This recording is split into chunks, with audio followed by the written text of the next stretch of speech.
Ahí no te cuesta. Bueno, nada, te estamos viendo en el canal Encuentro Físico en Mi Sopa, bueno, y un montón de otras actividades, qué sé yo, pero eso tiene que ver un poco con la divulgación de la física, la divulgación de la ciencia. Bueno, nada, contanos un poco qué es eso de divulgar la física, nada, ¿por qué? ¿Para qué? ¿A quién le sirve? ¿No? ¿Qué sé yo? No sé. Empiezo por la última parte. ¿A quién le sirve? ¿No? Yo siempre insisto en que la pregunta ¿para qué sirve eso? Es una pregunta mal formulada, al menos dentro de la ciencia. Lo que hacemos ciencia buscamos en general, yo estoy convencido de eso en mi trabajo, el sentido más que la utilidad.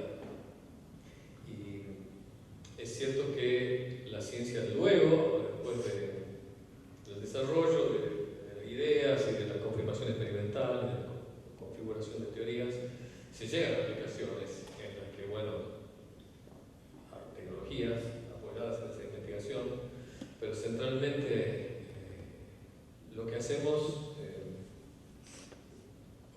no lo hacemos pensando en para qué sirve.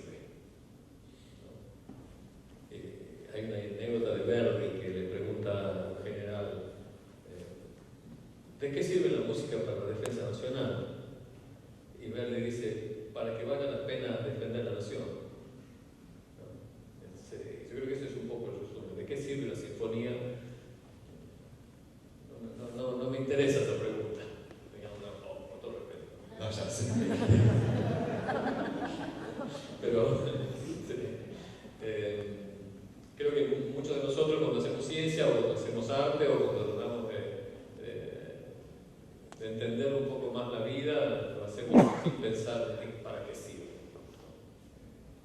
Si después van a ser mejores licuadoras con lo que yo hago, es buena obra, pero y hay toda por supuesto, toda una disciplina y una área de la investigación en la que la preocupación es hacer mejores licuadoras, de hecho, ¿no? Con mejores chips, mejores celulares. Pero lo que a mí me moviliza de la divulgación científica no es la utilidad. Ahora, dicho esto, ¿por qué hago divulgación yo? Porque varias cosas, ¿no? Yo llego a la física, chico, leyendo a los grandes divulgadores que me inspiraron tremendamente.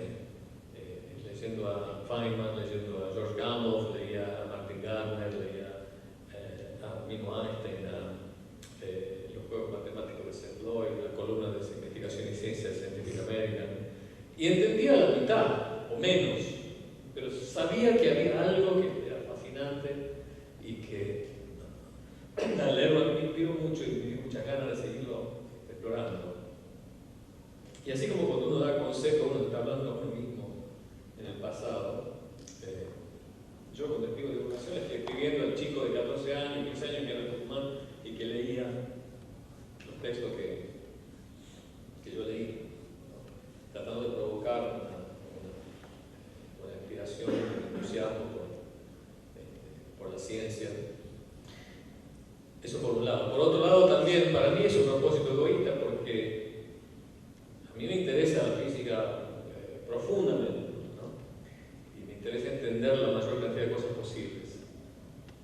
Y me acuerdo de una anécdota, no sé si la escuchaste vos, Arturo, la de Paco, siempre contaba de la madre de Paco, que una vez, Paco de la Cruz es otro gran profesor, como Arturo, en el Instituto Balseiro, y cuenta Paco que él una vez fue a hablar con su madre, que era muy inteligente, y le dijo que estaba trabajando su tesis y la madre le dice, pero explícame en qué estás trabajando. Y Arturo dice, no, Paco le dice, no, es muy difícil explicarlo. Bueno, pero sí, él la imitaba con acento español porque era madre español. Bueno, si no me lo podés explicar a mí, porque no lo entendés. Entonces hay que practicar de explicarle a tu tía. Suponiendo que tu tía no es miembro de la Academia de Ciencias.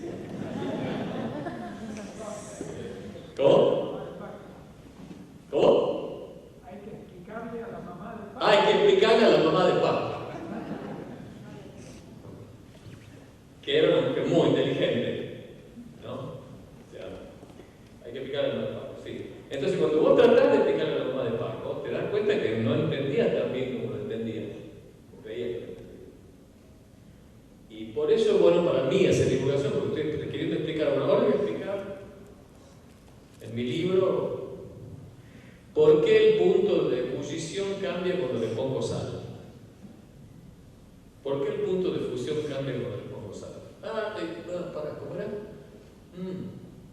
Esto no lo entiendo también. Y empezás a ver, y te das cuenta de que hay muchas cosas que no entendés y otras que no. Y para mí también es esa, me obligo a entender mucho mejor aquellas cosas que me gusta saber y que por ahí, como no me pongo en el compromiso de tener que explicarlas para una audiencia, no las postergo.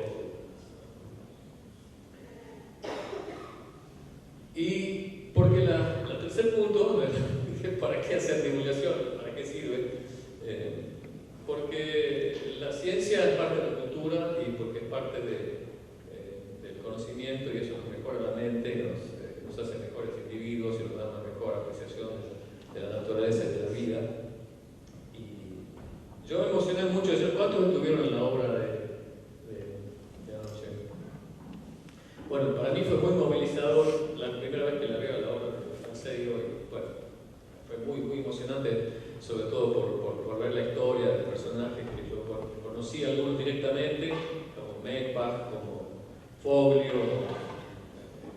Maestegui, estaban mencionados. Marcelo no lo conocí, pero sé mucho de él.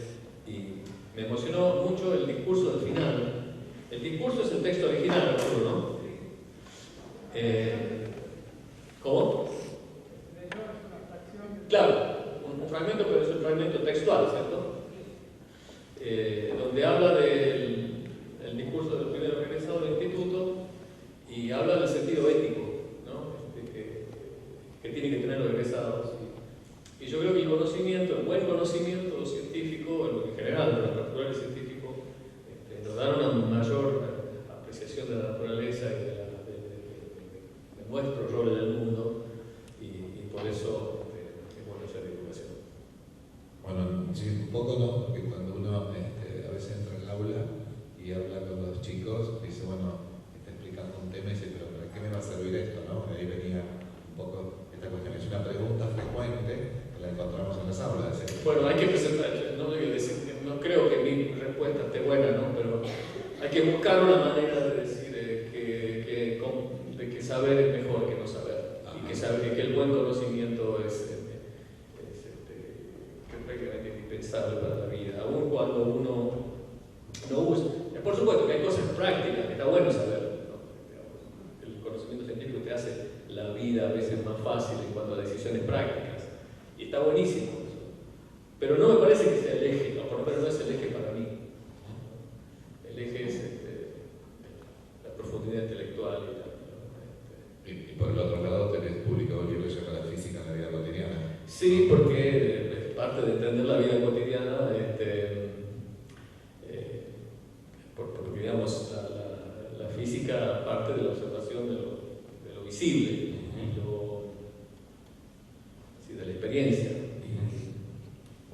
Pero cuando uno ve con cuidado lo visible, puede entender lo invisible. Y eso es la magia de la ciencia, ¿no? De poder entender las grandes escalas y las escalas microscópicas. Bueno, un poco, bueno, Alberto, nada, vamos a charlar. Nos falta el Malbec y el asado y la empanada. Pero claro, claro, pero bueno.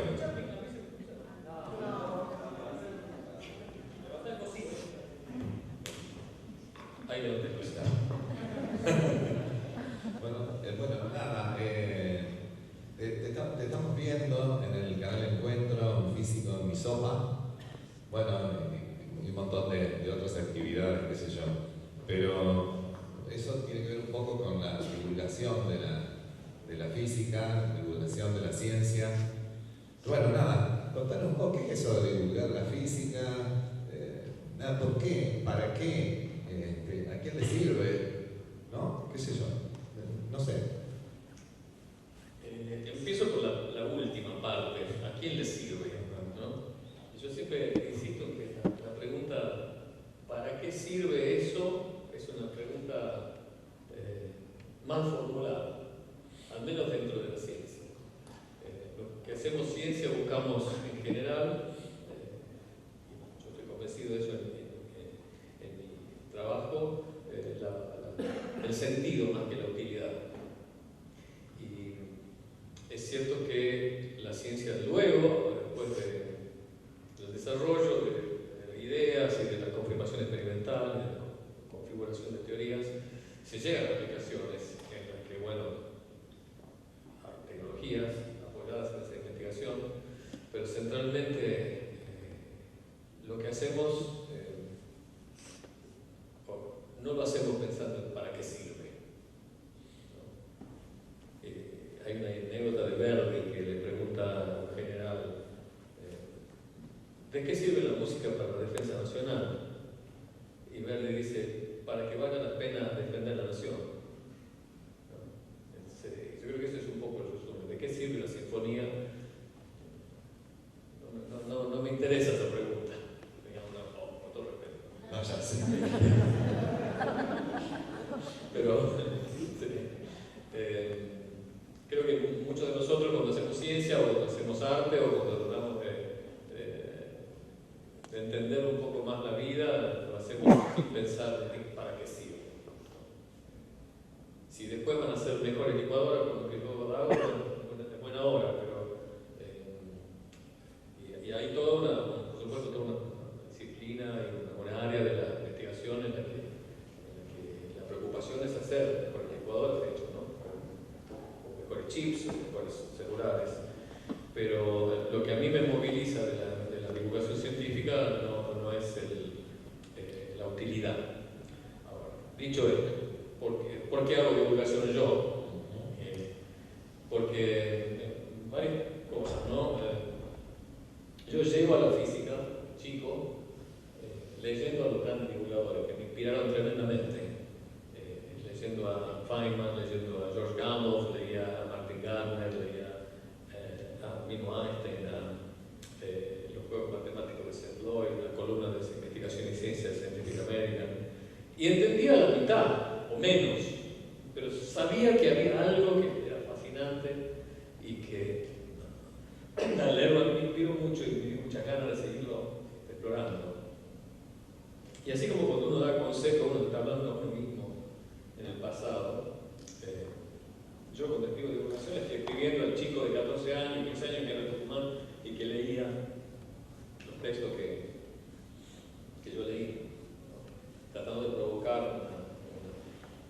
una inspiración, un entusiasmo por la ciencia.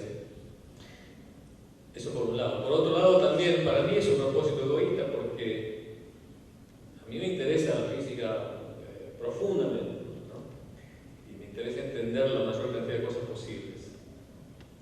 Y me acuerdo de una anécdota, no sé si la escuchaste vos, Arturo, la de Paco, siempre contaba de la madre de Paco, que una vez, Paco de la Cruz es otro gran profesor, como Arturo, en el Instituto Balseiro, y cuenta Paco que él una vez fue a hablar con su madre, que era muy inteligente, y le dijo que estaba trabajando su tesis y la madre le dice, pero explícame en qué estás trabajando.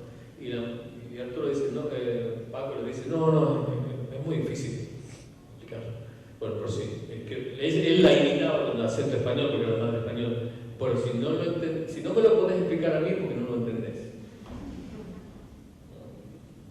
Entonces hay que practicar de explicarle a tu tía. Suponiendo que tu tía no es miembro de la Academia de Ciencias. ¿Cómo? Hay que explicarle a la mamá de Paco. Hay que explicarle a la mamá de Paco, que era una mujer muy inteligente, ¿no? O sea, hay que explicarle a la mamá de Paco, sí. Entonces, cuando vos tratás de explicarle a la mamá de Paco, te das cuenta que no entendías tan bien como lo entendías, o creías que lo entendías. Y por eso es bueno para mí hacer divulgación, porque estoy queriendo explicar, bueno, ahora voy a explicar en mi libro por qué el punto de ebullición cambia cuando le pongo sal. ¿Por qué el punto de fusión cambia cuando le pongo sal? Para comer. Esto no lo entiendo también. Y empezás a ver, y te das cuenta de que hay muchas cosas que la entendés y otras que no. Y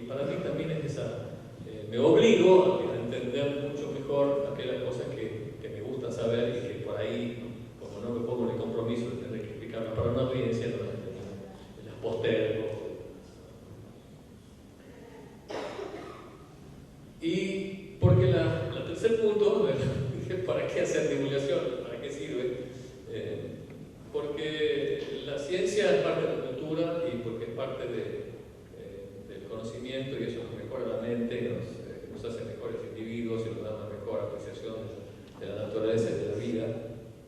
Y yo me emocioné mucho. ¿Cuántos estuvieron en la obra de anoche? Bueno, para mí fue muy movilizador la primera vez que la veo a la obra de Franceyo y bueno, fue muy emocionante, sobre todo por ver la historia de personajes que yo conocí algunos directamente, como Meckbach, como Foglio, Maestegui, que estaban mencionados, y bueno, a Marcelo no lo conocí, pero sé mucho de él, y me emocionó mucho el discurso del final. El discurso es el texto original, ¿no? ¿Cómo? Claro, un fragmento, pero es un fragmento textual, ¿cierto? Donde habla del discurso del primer egresado del instituto y habla del sentido ético, ¿no? que tienen que tener los egresados. Y yo creo que el buen conocimiento científico, en general, pero en particular el científico, nos da una mayor apreciación de la naturaleza y de nuestro rol en el mundo, y por eso es bueno hacer divulgación. Bueno, sí, un poco no, porque cuando uno a veces entra al aula y habla con los chicos, dice, bueno, está explicando un tema y dice, pero ¿para qué me va a servir esto? ¿No? De ahí venía un poco esta cuestión. Es una pregunta frecuente que la encontramos en las aulas. Bueno, hay que presentar, no creo que mi respuesta esté buena, ¿no? Pero hay que buscar una manera de decir que saber es mejor que no saber. Y que el buen conocimiento es prácticamente indispensable para la vida, aun cuando uno no usa. Por supuesto que hay cosas prácticas que está bueno saber, ¿no? El conocimiento científico te hace la vida a veces más fácil en cuanto a decisiones prácticas, y está buenísimo eso. Pero no me parece que sea el eje, o por lo menos no es el eje para mí. El eje es la profundidad intelectual y por el otro lado tenés publicado el libro que se llama La física en la vida cotidiana. Sí, porque es parte de entender la vida cotidiana, porque digamos, la física parte de la observación de lo visible y de la experiencia. Pero cuando uno ve con cuidado lo visible, puede entender lo invisible. Y eso es la magia de la ciencia, ¿no? De poder entender las grandes escalas y las escalas microscópicas, mirar la obra de Borges con ojos de físico, ¿no? Y viendo cómo una mente, sin saber tanto, a veces saber un poco es peligroso, ¿no? Es mejor no saber nada y pensarlo todo que saber un poco, y Borges era eso, no sabía nada de física y sin embargo anticipó casi literalmente una teoría de la física cuántica. Bueno, a ver, digamos, además de esta vinculación tuya con la física, bueno, con la literatura, podemos decir, con la pintura, ¿no? Estuviste hablando también de la pintura, estuviste hablando del cuadro el otro día que te mirabas en el espejo, el vestido, ¿no? Todo eso. No me des ideas. No, pero a ver, ahora vamos para eso. Como esto es un libro, me gustaría que vos me cuentes, como presidente de la asociación y como figura de docente, ¿qué te parece a vos la divulgación? O sea, ¿qué visión tenés vos de divulgación? No, yo estoy fascinado con la divulgación. El tema es que a veces hay un corte entre lo que se divulga y cuando, incluso hablaba hoy en algún espacio, digamos, cuando se consulta directamente a un físico, ¿no? Entonces, de pronto el físico que no hace divulgación no tiene por qué hacerla, si no lo quiere hacer, no tiene por qué. Pero bueno, es importante que esa divulgación esté, porque te mejora algo que dijiste vos, te mejora la vida. Sí. En varios aspectos. Claro, quizás hay una diferencia entre el físico o el experto, que se llama, que es como el experto, digamos, un perito experto no es necesariamente un divulgador, tiene que dar la opinión de experto. Claro. Los divulgadores, en general lo que yo hago es consultar a un experto cada vez que publico algo, ¿no? Sí, no se puede estar desvinculado del experto. Claro, No, de ningún modo, ¿no? Sí. Entonces, bueno, nada, eso es un aspecto, una cosa que tenemos que tener presente. Los docentes también lo tenemos que tener presente, eso, ¿no? Sobre todo los somos docentes.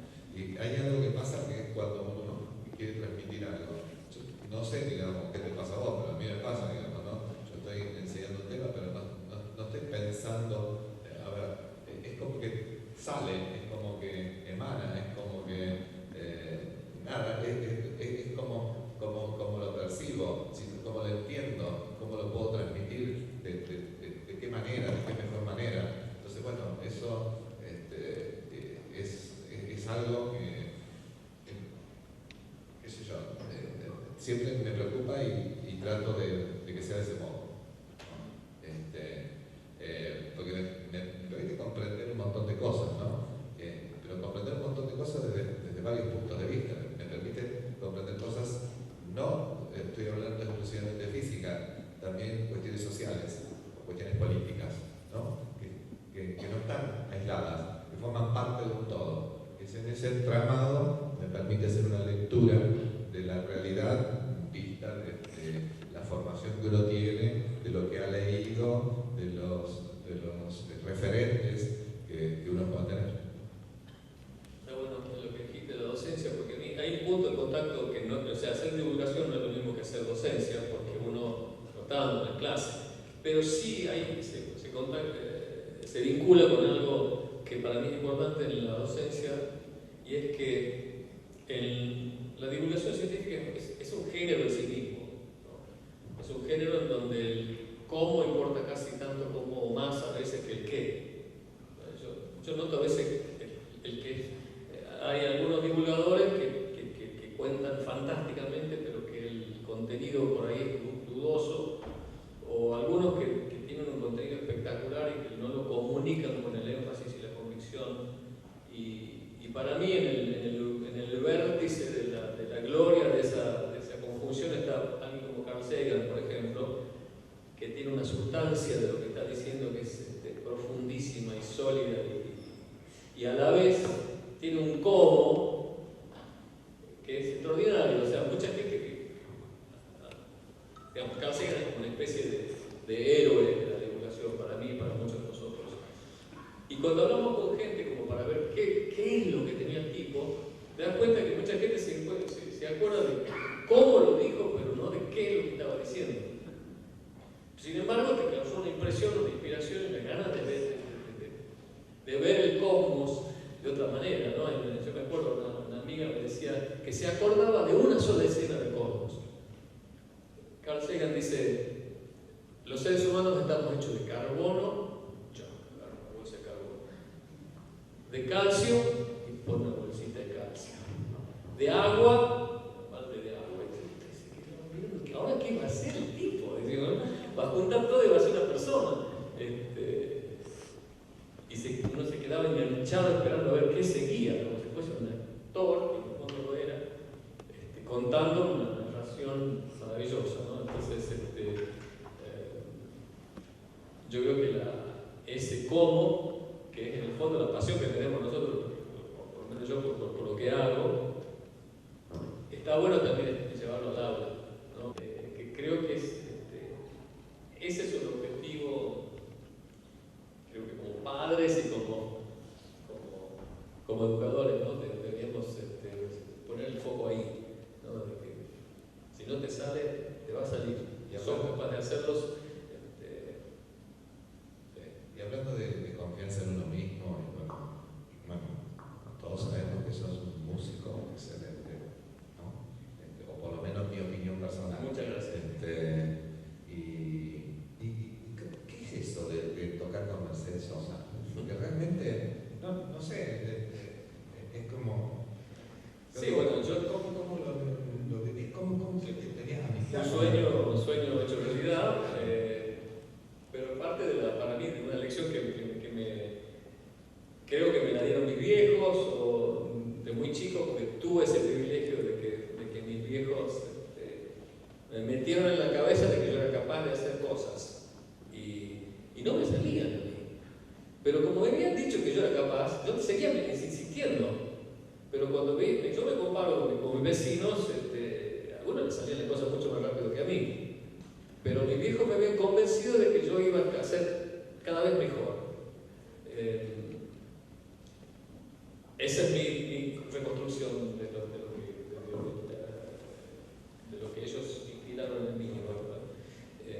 Y bueno, yo siempre me gustó mucho la música de chico, me gustó mucho la ciencia de chico, y cuando estaba en Bariloche yo dejé de tocar en público porque tocaba en público en Tucumán y seguí componiendo canciones. Y había una chacarera que había compuesto en Bariloche, cuando era estudiante, que mi mujer me dijo, che, qué bueno sería para que la cante Mercedes Sosa. Que me diga, sí, y San Martín no quiere que venga a comer esta noche también.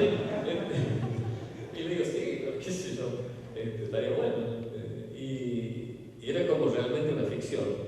20 años después, yo empecé a tocar más, después de doctorado me fui a Estados Unidos y ya empecé a mostrar algunas cosas que había compuesto en el medio y algunos amigos. En realidad yo iba a tomar clase con algunos guitarristas y los guitarristas cuando yo iba a tomar clase me decían, no, pero esta composición está buena, la voy a grabar yo. Y así empecé a grabar, a que me graben y después me dije, bueno, empecé a mostrar más. Y una vez Mercedes vino a Toronto, que está a 4 horas de mi casa, y claro, yo ya lo conocía al guitarrista y averigüé dónde estaban parando, me reservé una habitación de hotel ahí, y dije, bueno, si soy tucumano tengo mucha más chance que me reciba en Toronto que si me reciben en Tucumán. En Tucumán hay cola de 300 para hablar con Mercedes, entonces me fui y Colacho me invitó a la prueba de sonido y me presentó a tu guitarrista que es tucumano, y yo ya me había hecho un demo de mis canciones y me dijo, ¿trae la guitarra? Sí, la tengo en el hotel, tráela, dice. Y yo me había ido pensando si iba a entrar gratis al recital. Y le digo, cuesta $70 la entrada, me dice, ¿por qué no estás seguro que va a entrar gratis? Y me dice, andá, tráela, le toqué una canción y me dijo, no, está bueno, tenés que cantar conmigo. Y canté en Massey Hall y todavía no había celulares.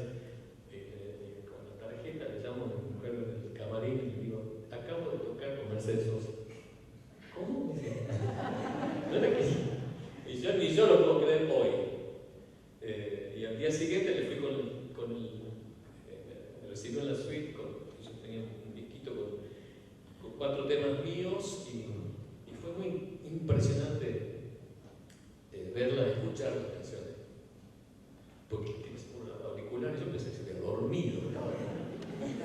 Escuchaba con todo el cuerpo. Sí, transmite eso. No, era como que estaba recibiendo, ¿no? Es algo que nunca lo vi. Es lo que hablábamos hoy, ¿no? Es decir, la pasión que le ponía ella a la música, creo que era su vida, su esencia. Claro, tienen algo que es el contrario vivo. Hay algunos seres que son realmente extraordinarios y que hacen una cosa y que quizás tengan un don, no lo sé, pero era distinta y de verdad.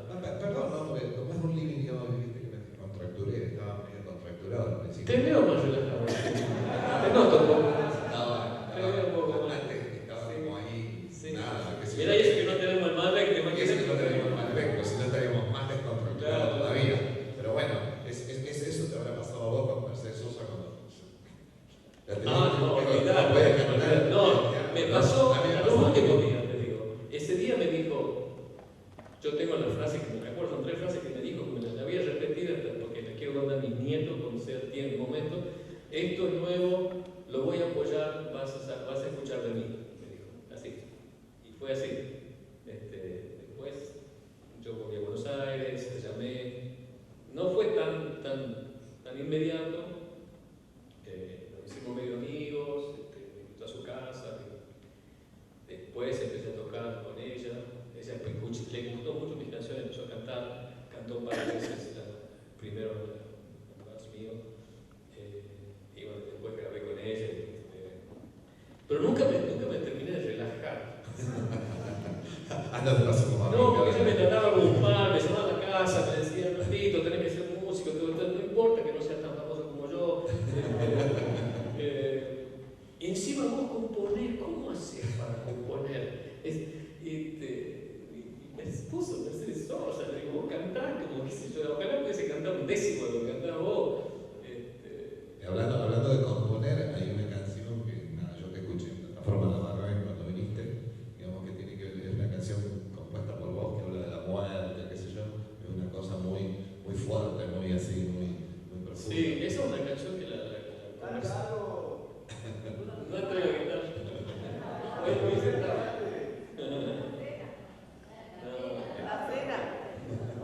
Vamos, a veces por veces sale, no sé. Con Malbec. ¿Cómo? Con Malbec. Esta noche la cena. Sí, es una chacarera que surgió de una historia verídica. Yo tengo un amigo que ahora es psiquiatra en Suiza y que estábamos comiendo en asado en su casa y él siempre se acordaba de una historia que había vivido él cuando era residente en el Hospital Centro de Salud de Tucumán, que llegaron 3 niñas con cuerpo de vieja o cara de vieja y cuerpo de niña. ¿Cómo se llama la canción? No me acuerdo. La niña vieja mala mala. Bien. Porque él la contaba así, cada vez le iba agregando más a la historia, ¿no? Pero era una historia que él la vio, que se asustó, porque vinieron esas 3 niñas a la guardia, y yo nunca supe bien si era una ficción o no, de que él contaba que había muerto después de no sé qué, una septicemia. Pero él me contó en el asado que estas 3 niñas eran así porque el padre las torturaba y las metía en un cajón y no crecían. Entonces, siempre la contaba la historia y era tremenda. Decía, ¿por qué no escribís algo sobre esto? Y escribí una chacarera que se llamaba. Yo no sabía mucho de la historia, sabía lo que él me había contado y traté de escribir una letra un poco rescatándolas de ese infierno, ¿no? De memoria, pensando que había muerto. Entonces llego a Tucumán, me acuerdo que fuimos a tocar con Mercedes en la Plaza de la Independencia, me invitó al concierto, entonces como llego con Mercedes, qué sé yo, me hicieron un reportaje, que otro que estaba haciendo, qué canciones nuevas, qué estaba componiendo, y le comento de la historia esta, porque una vez que la escribí, para cerciorarme si realmente era verídica o no, hice consultar los archivos del diario de la Gaceta de Tucumán. Y estaba la historia de la niña vieja mala mala, el padre que las torturaba, la maestra que las había denunciado, el caso policial, pero el cajón no figuraba. Pues yo lo dejé en la canción, al fragmento del cajón. Entonces cuando le conté lo de la Gaceta, que yo había investigado los archivos, le gustó. Entonces sacaron una nota al día siguiente y mandaron, entonces se convirtió en la nota más leída online de la Gaceta y mandaron, y alguien llamó de Tafí que una de ellas vivía. Entonces mandaron una pasante para entrevistarla. Y yo ya me había vuelto, estaba en Pinamar, porque me había vuelto desde Tucumán, porque íbamos a pasar año nuevo, y me llama el tipo y me dice, che, la mujer confirmó la historia del cajón. Entonces dice, ¿cómo te sentís de que una chacarera haya aclarado un caso policial?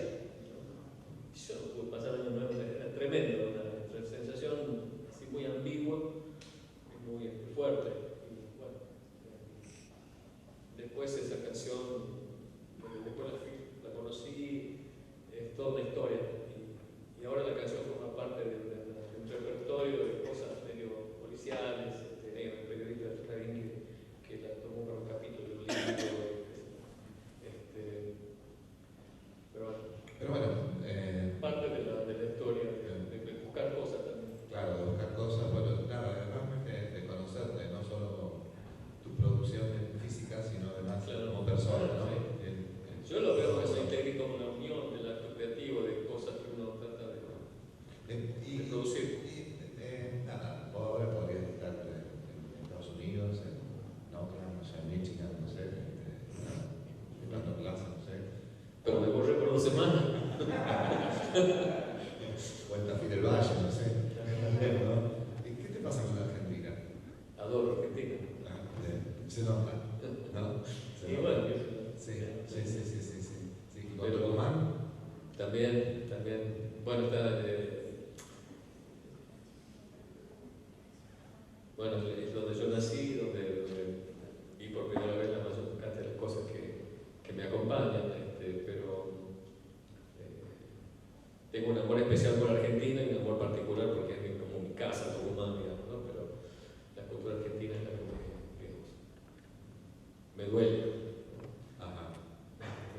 Sí, a veces duele. Sí.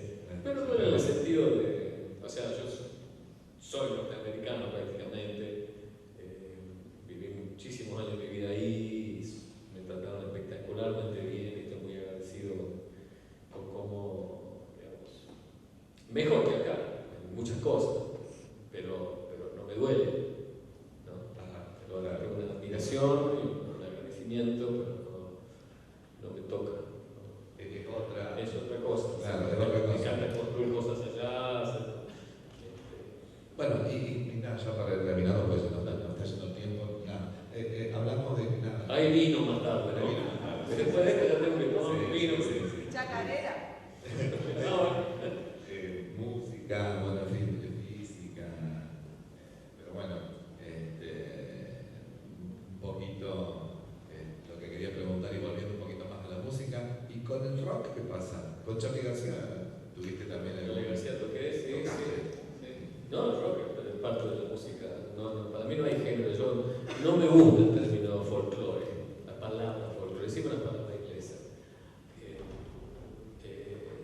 Que no existe en otros países. No hay folclore en Venezuela. Los venezolanos no hablan de folclore, hablan de música venezolana o de música brasileña. Nosotros por algún motivo hemos adoptado ese término medio antropológico para dividir, ¿no? Cuando teníamos que estar integrando más música, ¿no? De distintos géneros, por así decirlo. Esa dualidad quizá hay cada vez menos, ¿no? Porque hay mucha más gente que viendo lo que podemos ver con nuestros ojos primero y después ampliando nuestro registro con aparatos de medición. Además de la física en la vida cotidiana, también metiste el azar en la vida cotidiana. Sí, yo decidí escribir un libro sobre el azar porque, y curiosamente el libro que más alegría puntual me ha dado, porque me llevó mucho trabajo, no se ha vendido tanto, pero los que lo han leído me gustó mucho. Y siento que he transmitido lo que quería transmitir, y es que uno de los conceptos que peor entendemos en la vida cotidiana, o por lo menos las personas que no tienen tanta instrucción en la ciencia, que el concepto científico en el que peor se manejan es en la probabilidad y el azar, ¿no? Y traté de ejemplificar esas ideas, como el razonamiento científico está bueno cuando hay un signo igual, como decía José el otro día, hace unos minutos. En la física F es igual a M por A y no es aproximadamente igual, no es igual. Bueno, hay muchas circunstancias en la vida en que hay eventos regulares, repetibles, pero donde no es igual. Es, digamos, es más probable que, o menos probable que. Entonces entender eso y entender que hay cosas que uno, conclusiones que toma en la vida y criterios y la formación de opinión que están basadas en una comprensión pobre de las probabilidades. Entonces, para mí fue importante visitar ese concepto como divulgador y como también estudiar un montón de cosas que no había estudiado, que para mí fue un gran placer de estudiar las causas históricas de ciertas regularidades del azar y cómo la teoría de las probabilidades se va construyendo. Y voy a agregar que en esta audiencia, lo puedo decir con más libertad, creo, que en otras audiencias, y el hecho de que la mala comprensión de las probabilidades es en gran medida la base de la proliferación actual de las pseudociencias,